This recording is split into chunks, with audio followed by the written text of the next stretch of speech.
There is a weight many people in this room have been carrying for years. And the strange thing is that it feels familiar enough to be mistaken for normal. It is the weight of old disappointments, repeated mistakes, past betrayals, abandoned dreams and habits that once felt safe but have slowly become chains. Yet in the quiet places of the heart, there is still a prayer rising. God, help me grow. God, take me higher. God, change my life. But how can new life fill hands that refuse to release what is dead? How can tomorrow arrive when yesterday is still being hugged to the chest? The truth is, many people pray for growth while gripping old pain, old fears, and old patterns. They ask for expansion but cling to limitation. They desire new doors but keep sleeping beside closed ones. You cannot move forward while emotionally anchored to yesterday. A ship can have powerful engines and a clear destination, but if its anchor is still buried deep in the sand, all that power only creates noise, not progress. Isaiah chapter 43 verse 18 to 19 declares, "Remember ye not the former things, neither consider the things of old. Behold, I will do a new thing, now it shall spring forth." Notice the order. Before announcing the new thing, God confronts the obsession with the old things. Heaven is saying, stop replaying what hurt you. Stop defining yourself by what failed you. Stop worshiping memories that were only meant to teach you. The new thing is not blocked by God's unwillingness. It is blocked by our unwillingness to release. Imagine someone fully qualified for an incredible opportunity in another city. The job offer is real. The potential is huge. The timing is perfect. But they refuse to leave the familiar neighborhood, the same routines, the same circle that keeps them comfortable but small. Every day they complain about stagnation while defending the very environment that sustains it. The opportunity does not disappear because they are unqualified. It disappears because they are unwilling to let go. Growth was calling, but familiarity was louder. Some of you are not stuck because doors are closed. You are stuck because your hands are full of resentment, full of regret, full of what if and if only. You have been carrying seasons that have already expired. And expired things, when held too long, begin to smell like normal to the one holding them. But heaven refuses to decorate your future with the leftovers of your past. Right now, without speaking to anyone, without explaining yourself, identify one thing you know you must release. One habit, one relationship, one mindset, one fear. You don't need a microphone. You don't need approval. You don't need a perfect plan. You need honesty. Because the journey of growth begins with the courage to admit, this cannot come with me. Furthermore, Genesis chapter 12 verse 1 to 4 shows a pattern that repeats throughout Scripture. God speaks to Abram and says, in essence, leave your country, leave your relatives, leave your father's house, and go to a land I will show you. The promise of becoming a great nation, of blessing, of impact, was on the other side of departure. Before increase came release, before elevation came separation. Abram was not given a detailed map. He was given a command to move. Growth began not with full clarity, but with full obedience. Holding on to comfort will always block calling. Comfort says stay where it is predictable. Calling says step into what is possible. Comfort protects the present. Calling unlocks the future. There are people working stable but unfulfilling jobs, sensing deeply that they were made for more impact, more creativity, more service. Yet the fear of leaving what is secure keeps them from embracing what is significant. And every year that passes, the salary remains the same, but the soul grows poorer. The divine pattern is unmistakable. Surrender precedes promotion. You are not asked to understand everything before you move. You are asked to trust enough to move.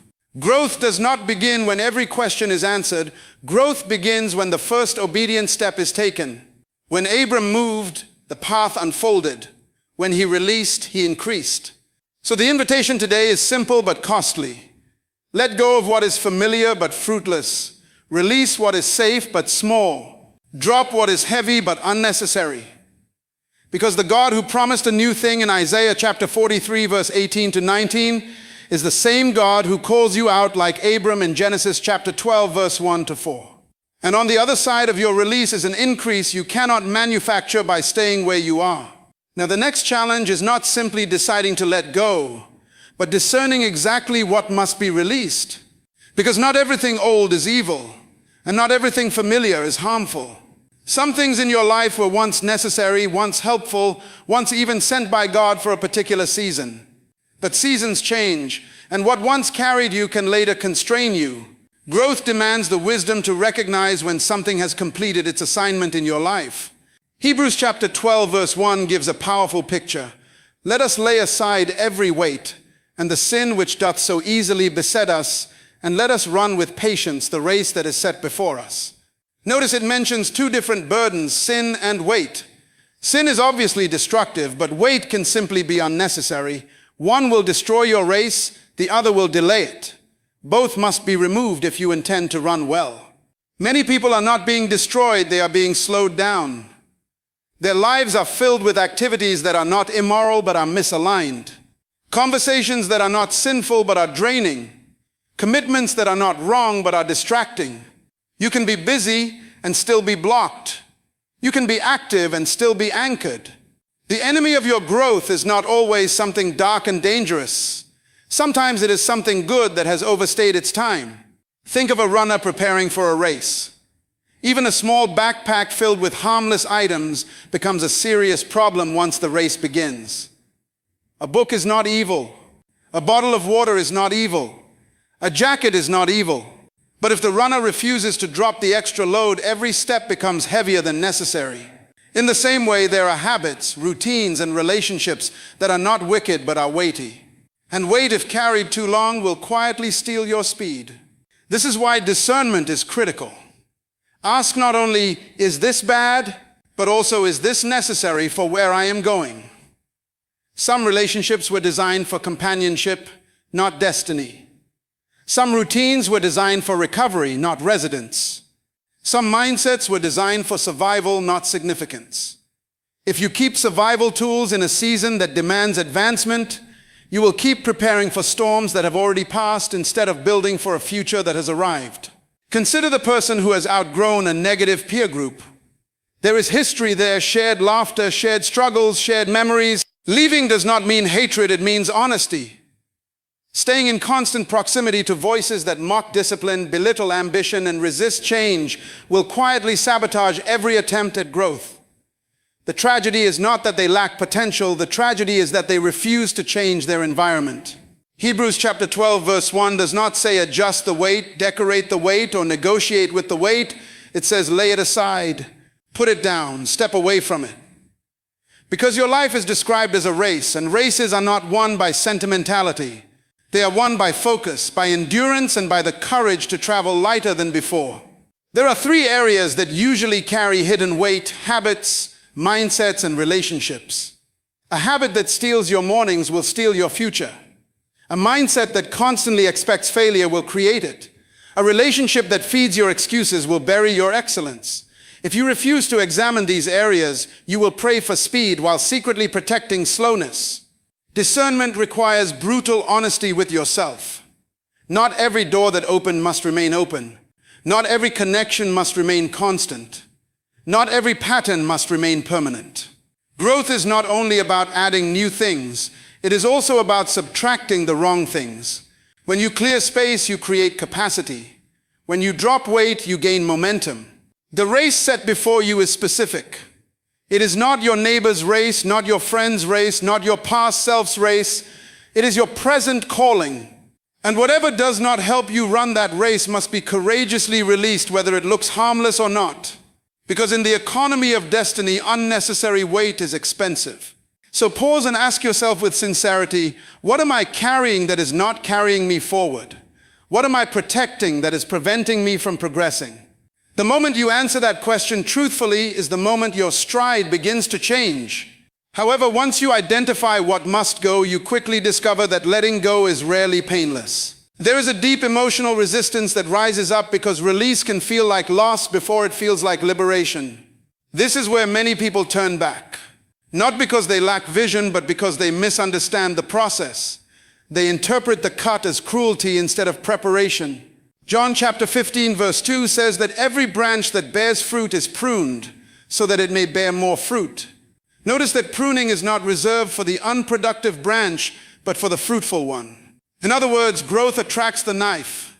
Progress invites the cut. The very evidence that you are capable of more is the reason certain things must be removed from you. Pruning is precise, intentional, and purposeful. A gardener does not attack the tree, he studies it. He removes what blocks light, what steals nutrients, what grows in the wrong direction. From the outside it looks like reduction, but from the inside it is preparation for multiplication. What appears to be taken away is actually making room for what is about to increase. In real life, this often looks like painful transitions. An athlete who wants to compete at a higher level must cut late nights, careless eating, and undisciplined friendships. None of those things may have destroyed them before, but at the next level they will delay them. So the athlete endures the discomfort of saying no to what used to be normal in order to say yes to what is now necessary. The pain of pruning comes from attachment. We grow emotionally connected to patterns simply because they are familiar. Even distractions can become comforting. But familiarity is not a reliable guide for destiny. What feels good is not always what grows you. And what grows you will not always feel good in the moment it is happening. John chapter 15 verse 2 reveals that pruning is evidence of care, not rejection. The gardener invests effort only in the tree he intends to develop. The cut is proof of intention. When certain comforts begin to fall away, when some opportunities close, when some relationships naturally distance, it may not be sabotage, it may be strategy. Not everything leaving your life is a loss. Some things are exits making space for expansion. There is also timing in pruning. The gardener cuts before the next season of fruitfulness, not after.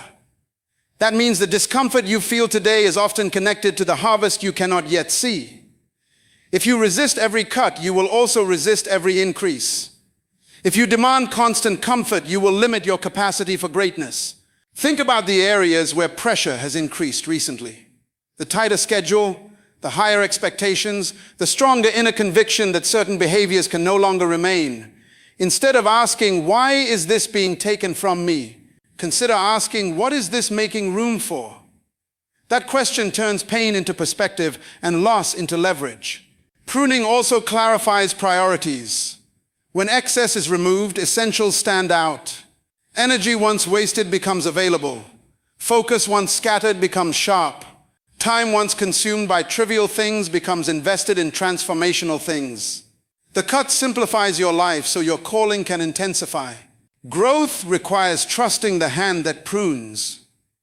You may not always understand the method, but you can trust the motive. The intention is not to diminish you, but to develop you. What is being removed is not your future, it is the obstruction to your future. The branch is lighter, but the life within it is stronger. So when you feel the sting of necessary endings, remember the promise embedded in John chapter 15, verse 2. The purpose of the pruning is more fruit, more impact, more depth, more influence. What is leaving is not your blessing, it is the barrier to your next blessing. Yet pruning is not only about external things being removed, it is also about internal things being confronted. Sometimes what must be cut is not around you, but within you. Pride that resists correction, fear that avoids responsibility, procrastination that disguises itself as patience. These inner branches can look harmless because no one else sees them clearly, but they quietly drain the strength of your future. The most difficult cuts are often invisible to the public, but unmistakable to the conscience. You may still look successful on the outside while God is dealing deeply with your motives, your discipline, your integrity. That private pruning is where true growth is decided. Public applause cannot compensate for private decay, and God is more committed to your character than your comfort. There are moments when the pruning feels unfair. You compare yourself with others who seem to be advancing without sacrifice, enjoying without restriction, moving without cuts. But comparison is a dangerous distraction. Different trees require different cuts because they are destined for different heights. What must be removed from your life is determined by the size of the future prepared for you. If a branch could speak, it might protest the gardener's blade. It might argue that the extra growth is beautiful, that the wild spread looks impressive. But beauty without fruitfulness is not the goal. God is not merely decorating your life. He is developing your capacity. Expansion without effectiveness is emptiness, and pruning protects you from impressive but unproductive living. This process also teaches surrender. You do not prune yourself in every situation. Sometimes you yield to a higher wisdom. There are times when you willingly release habits and distractions, and there are times when circumstances remove them for you. A closed door, a sudden change, an unexpected redirection can be the gentle but firm hand of the gardener at work. Resisting every change will exhaust you, but trusting the process will strengthen you. John chapter 15 verse 2 implies continuity after the cut. The branch remains connected to the source. Pruning is not disconnection, it is refinement. You are not being separated from purpose, you are being shaped for deeper purpose. The life flow continues, but the direction of growth becomes more intentional. There is also a hidden mercy in pruning. By reducing excess now, greater damage is prevented later. A tree left untrimmed can become so heavy in one area that it splits under its own weight. In the same way, unchecked habits, unbalanced priorities, and unmanaged success can eventually collapse a life. The early cut saves the future structure. When you embrace pruning, you exchange temporary comfort for lasting capacity. You accept smaller circles to walk into larger callings. You trade scattered energy for concentrated impact. The pain is real, but so is the promise. And the promise is always greater than the pain. So instead of mourning every loss, learn to examine every loss. Ask whether this removal is creating room for a richer return. Ask whether this discomfort is stretching you toward deeper strength.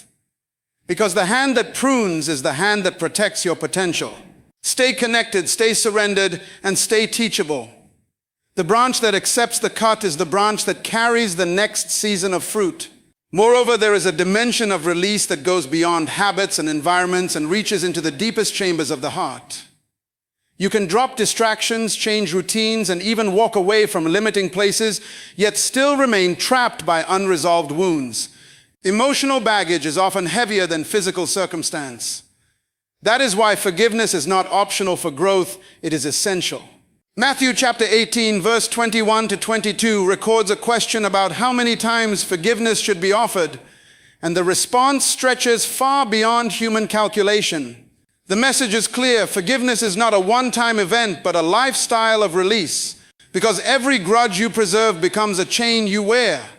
Every offense you rehearse becomes a room you live in, and no one can run freely while dragging emotional iron behind them.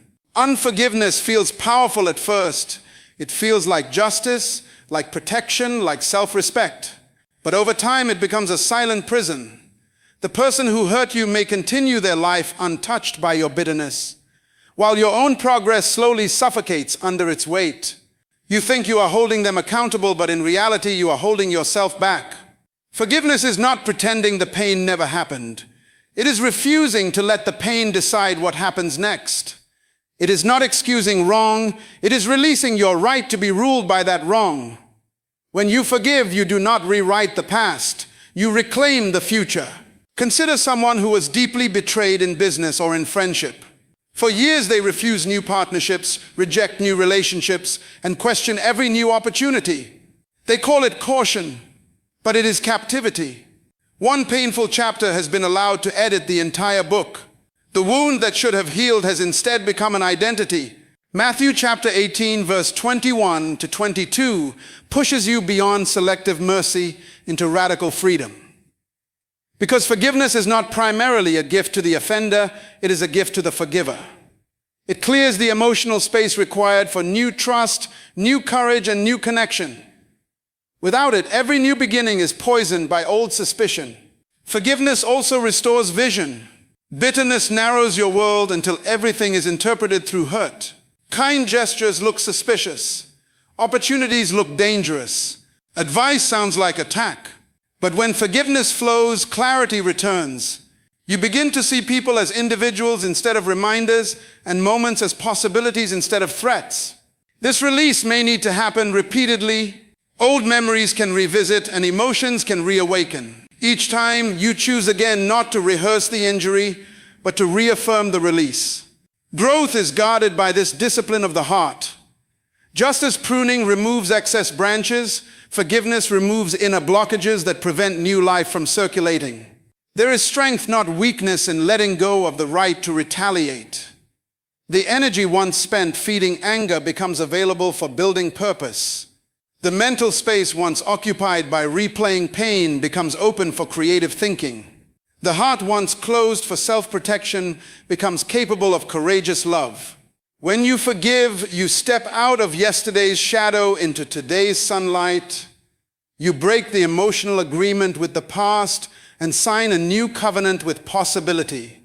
That act of release does not deny what you lost. It declares that what remains can still grow. And in that freedom, the soul finally becomes light enough to run. Subsequently, once the heart is cleared of bitterness and the hands are emptied of the past, the battlefield shifts to the mind. Many people change environments and even forgive deeply, yet their thinking remains trapped in old patterns. And as long as the mind stays the same, the life struggles to change. Transformation is not sustained by emotion alone, it is established by renewed thinking. Romans chapter 12 verse 2 calls for a deliberate reformation of the inner narrative, declaring that true change comes through the renewing of the mind. This is not a passive event, it is an intentional, repeated replacement of old thoughts with higher truth. Growth collapses when the mind keeps replaying scripts of failure, inadequacy, and fear. You can walk into a new season physically while mentally living in an old one. The mind is the control center of direction. Every disciplined action begins as a disciplined thought. Every productive habit is born from a decided belief. If you secretly believe you are incapable, inconsistent, or unlucky, your behavior will eventually obey that belief. You do not rise to the level of your wishes, you move according to the level of your thinking. Renewal requires confrontation. You must catch the thoughts that whisper, "This is just who you are," when that statement is really a memory, not a destiny. You must challenge the inner voice that predicts failure before effort. Old mental patterns are comfortable because they are familiar, but familiarity is not proof of truth. Real change begins when truth is rehearsed more often than fear. When your inner dialogue starts aligning with God's declaration over your life rather than your past description of it. Romans chapter 12 verse 2 points to a metamorphosis, a complete reshaping from the inside out. That reshaping does not happen by accident, it happens by repetition. What you consistently think about eventually becomes what you naturally act out. Consider the student who repeatedly failed exams and slowly accepted the identity of being not smart enough. The moment that student begins to think differently, to study deliberately, to plan strategically, and to speak possibility instead of defeat, behavior follows belief. The grades change because the internal narrative changed first. The renewed mind creates a new method, and the new method produces a new result. This renewal also guards against returning to what you already released. Without a new mindset, old habits will feel attractive again. Without new thinking, forgiveness can slowly turn back into resentment. The mind must be retrained to prefer growth over comfort, truth over assumption, and discipline over impulse. Every day becomes an opportunity to replace one limiting thought with one life-giving truth. Instead of "I can't maintain consistency," you establish "I am learning daily discipline." Instead of "nothing ever works for me," you affirm persistent effort produces progress. This is not empty positivity, it is intentional alignment with reality and purpose. When the mind is renewed, options multiply, creativity awakens, courage strengthens, decisions sharpen. You begin to see pathways where you once saw walls. The renewed mind interprets obstacles as instructions rather than conclusions. It stops asking, "Why is this happening to me?" and starts asking, "How can this shape me?" In that mental transformation lies the engine of sustainable growth. Because once your thinking changes, your choices change. And once your choices change, your direction changes. And when direction changes, destiny unfolds. Consequently, a renewed mind must be matched with a disciplined life, because inspiration without structure evaporates quickly. Many people feel deeply motivated in moments like this, but without daily systems, that motivation fades, and old patterns quietly return. Growth is not maintained by occasional bursts of passion. It is built by consistent, ordinary obedience. 1 Corinthians chapter 9, verse 24 to 27 paints the picture of an athlete in training, someone who lives with intentional restraint and focused repetition. The athlete does not train only when the weather feels right or when the mood is high. Training happens on schedule, under structure, with repetition that feels boring but produces power. That is the secret most people avoid. Discipline is often unexciting in the moment, but unstoppable in the long run.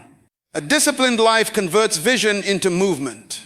Waking up at a set time, dedicating focused hours to learning, setting aside moments for prayer and reflection, planning the day instead of reacting to it.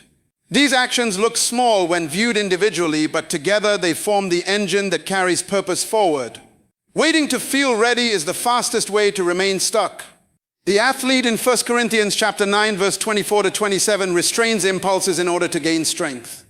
In the same way, growth requires saying no to distractions that compete with your calling.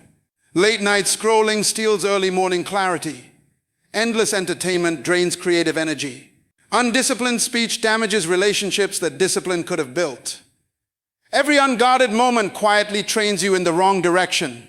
Discipline is not punishment. It is positioning. It places you where progress can repeatedly find you. When your day has structure, opportunities meet preparation. When your habits are steady, breakthroughs stop being accidental. What looks like strictness is actually freedom, because it removes chaos from your choices. Think of the person who decides to rise 1 hour earlier every day. In that hour, they read, plan, pray, and prepare. Weeks pass and nothing dramatic seems to happen, but something profound is building. Clarity increases, confidence strengthens, skills develop. After months, the difference is undeniable. What others call sudden success is actually accumulated discipline. 1 Corinthians chapter 9, verse 24 to 27 also speaks about running to obtain a prize. That language reminds you that your life is not random movement, it is directed effort. Discipline gives direction to desire. Without it, energy scatters. With it, energy converges. Focused energy is what turns potential into performance. There will be days when discipline feels heavy. Those are the days that matter most. Anyone can act when excitement is high.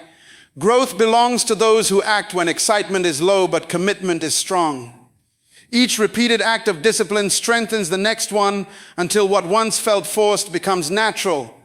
A simple, repeatable routine aligned with your purpose will outperform occasional heroic effort.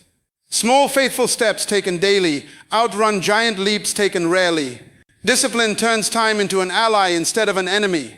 It ensures that every day, no matter how ordinary, moves you closer to who you are called to become. And when disciplined action becomes your lifestyle, growth stops being an event and becomes your default direction. After discipline establishes structure, the next revelation is that your daily work is not merely survival, it is stewardship. Productivity is not just about getting more done, it is about honoring what has been entrusted to you. Time, ability, opportunity, and energy are not random possessions. They are resources placed in your hands for a purpose that stretches beyond personal comfort. Colossians chapter 3, verse 23 to 24 calls for wholehearted effort in every task, as service rendered to God rather than performance for people. That perspective transforms ordinary activity into sacred responsibility.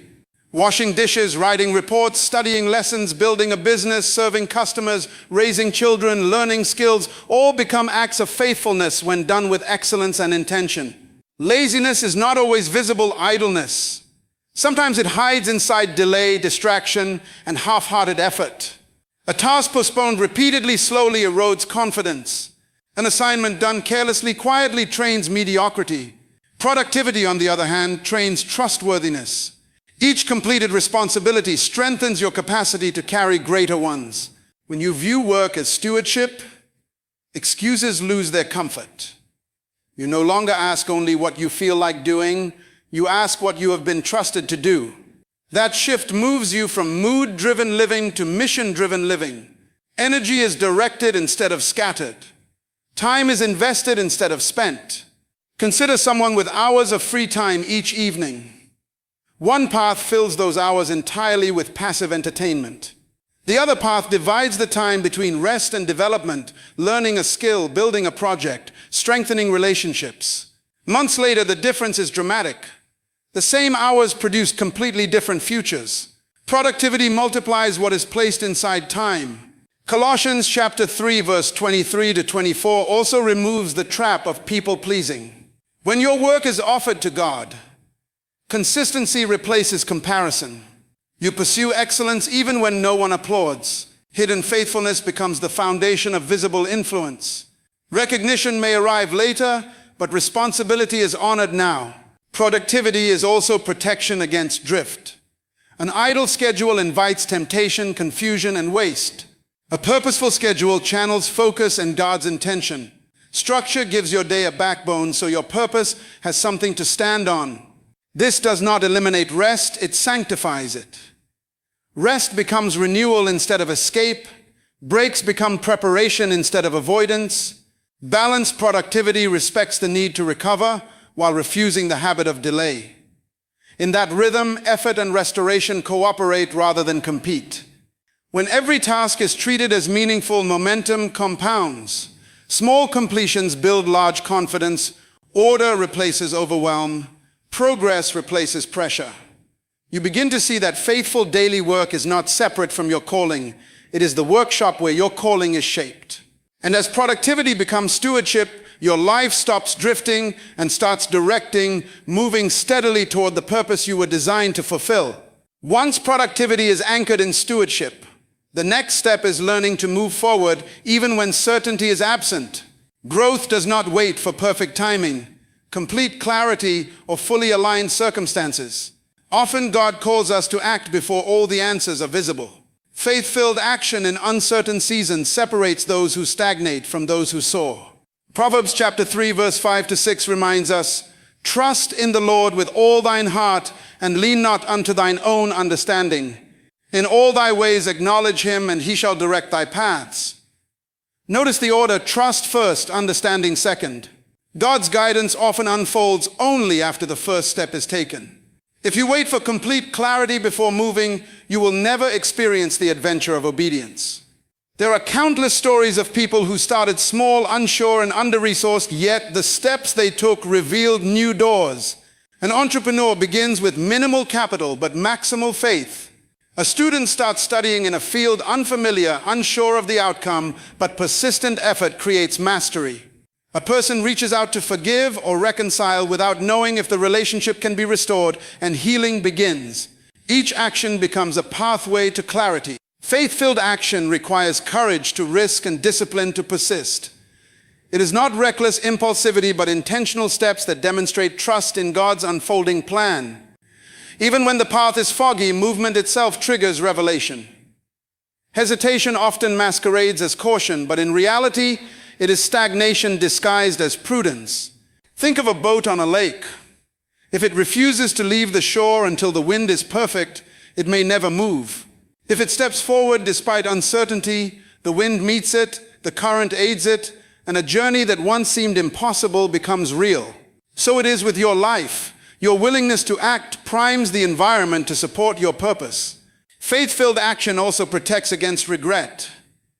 Many people look back on seasons of opportunity with sorrow, not because things went wrong, but because they refused to try. The cost of inaction is heavier than the cost of imperfect steps.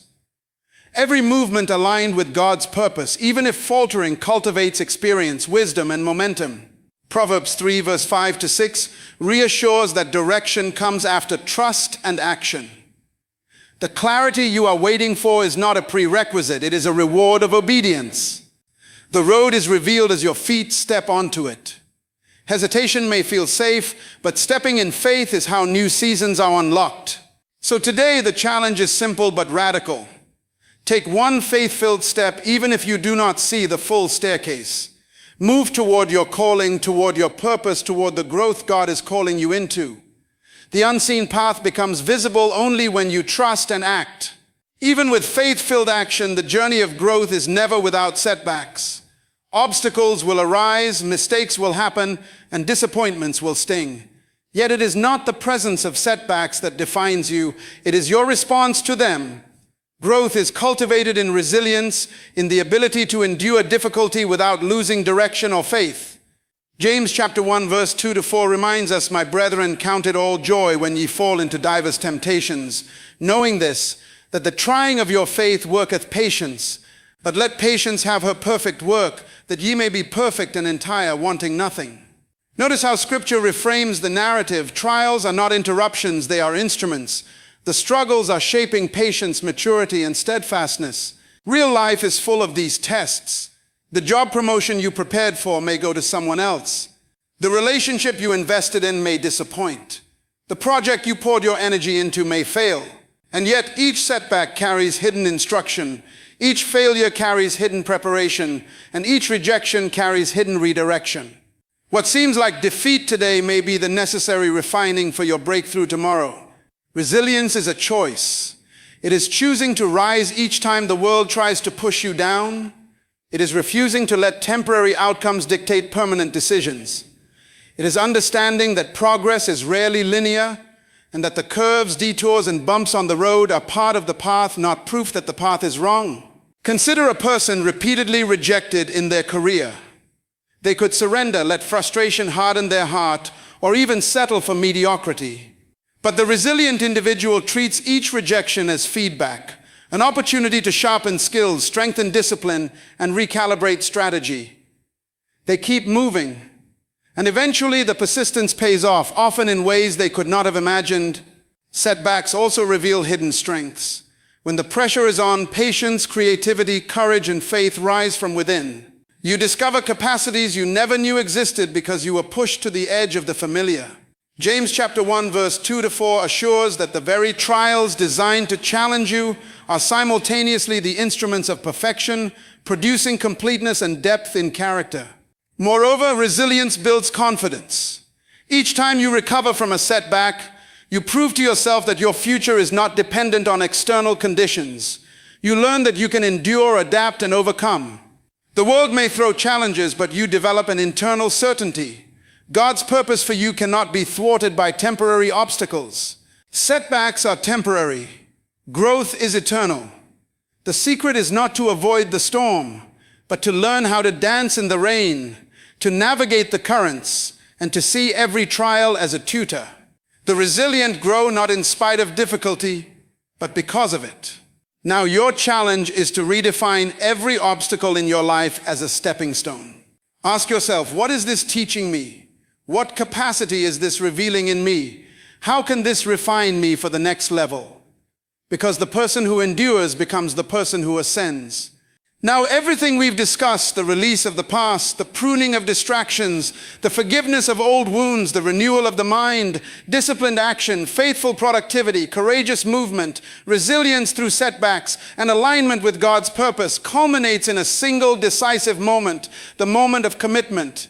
This is the point where you no longer merely listen or reflect, but you step forward intentionally into the life God has called you to. Philippians chapter 3 verse 13-14 says, "Brethren, I count not myself to have apprehended, but this one thing I do, forgetting those things which are behind, and reaching forth unto those things which are before. I press toward the mark for the prize of the high calling of God in Christ Jesus." Notice the active language, forgetting, reaching forth, pressing. Growth is not passive. It requires motion, focus, and intentionality. Letting go is not loss, it is liberation. The things you release, the fears, the regrets, the old habits, the toxic influences are not thefts from your life. They are exits creating space for what is to come. You cannot step fully into your calling while clinging to yesterday. The only way to grow is to intentionally move forward. I want you to picture your life as a path laid before you. Behind you there is weight, and ahead of you there is purpose. The choice is simple but profound. Will you continue carrying the weight and stumble slowly, or will you drop it, take the first step, and walk with the momentum of faith? The high calling God has set before you does not wait for hesitation. It responds to obedience. This is the time to make a personal declaration, a covenant with your own soul. I release what held me back. I receive what calls me forward. I commit to grow according to God's purpose. Speak it aloud, feel it, own it. Growth begins with commitment, not contemplation. It begins with decision, not convenience. Remember, letting go and growing is a continuous journey. Every day presents opportunities to release what is unnecessary, embrace what is essential, and align with divine purpose. Your steps may be small, your faith may waver, but every step taken in obedience, every decision made with intention propels you toward the destiny you were designed to fulfill. As you leave today, carry this truth: the God who called you to release is the same God who promises increase. The branch that prunes is the branch that bears fruit. The soul that forgives is the soul that flourishes. The mind that renews is the mind that multiplies. The life that disciplines is the life that dominates. And the person who commits is the person who transforms. Now rise, release what binds you, step forward, press toward the prize, grow into the fullness of the high calling God has ordained for your life.